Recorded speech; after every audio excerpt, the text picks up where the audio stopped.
এই মুনাফিক চিনার আরো কয়েকটা আলামত রাসূলুল্লাহ সাল্লাল্লাহু আলাইহি ওয়াসাল্লাম বর্ণনা করেছেন। আয়াতুল মুনাফিকি সালাসুন, ইজা হাদ্দাসা কাযাবা, ওয়া ইজা ওয়া'আদা আখলাফা, ওয়া ইজা উতুমিনা খানা। বুখারী শরীফের 33 নম্বর সহিহ হাদিস। রাসূলুল্লাহ সাল্লাল্লাহু আলাইহি ওয়াসাল্লাম বলেন, আয়াতুল মুনাফিকি সালাসুন, মুনাফিক চিনার আরো তিনটা আলামত হলো এই।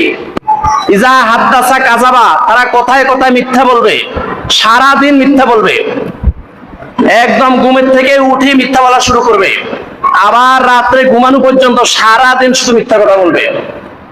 ওয়াইজা ওয়াদা আখলাফা, তারা যখন কোনো ওয়াদা করে ভঙ্গ করবে, ওয়াদা করবে ভঙ্গ করবে, ওয়াদা করবে ভঙ্গ করবে, তারা সারা জীবন ওয়াদা করে করে শুধু ভঙ্গ করবে। ওয়াইজা উতুমিনা খানা, মুনাফিকদের কাছে কোন আপনি যদি কোনো ব্যক্তিগত সম্পদ রাখেন সেটার খেয়ানত করবে। মুনাফিকরা রাষ্ট্রীয় সম্পদের খেয়ানত করবে। রাষ্ট্রীয় যে সমস্ত সম্পদ আছে, ওই সমস্ত সম্পদ, ওই সমস্ত ইট, রড, সিমেন্ট তারা খেয়ানত করে এগুলো তাদের পেটে ঢুকাবে।